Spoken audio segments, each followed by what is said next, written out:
आपण गडकरी साहेबांच्याकडे जाऊ.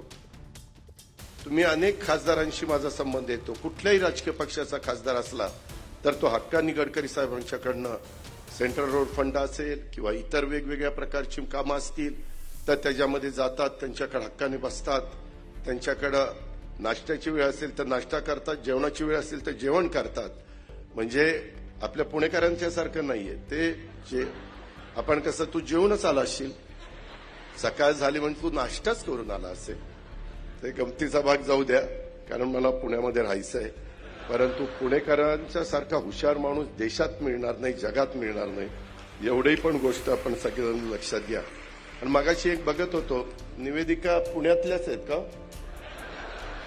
नाही, काय झालं, दोन दादा म्हणाले. ते दोन दादा म्हणल्यानंतर चंद्रकांत दादांना अजून आमचे पुणेकर मुख्यमंत्री मध्ये कोल्हापूरचे समजतात, ते पुण्याचे वाटतच नाही.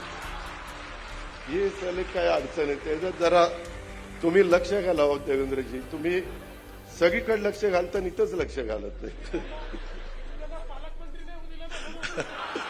माझ्या आधी ते पालकमंत्री होते.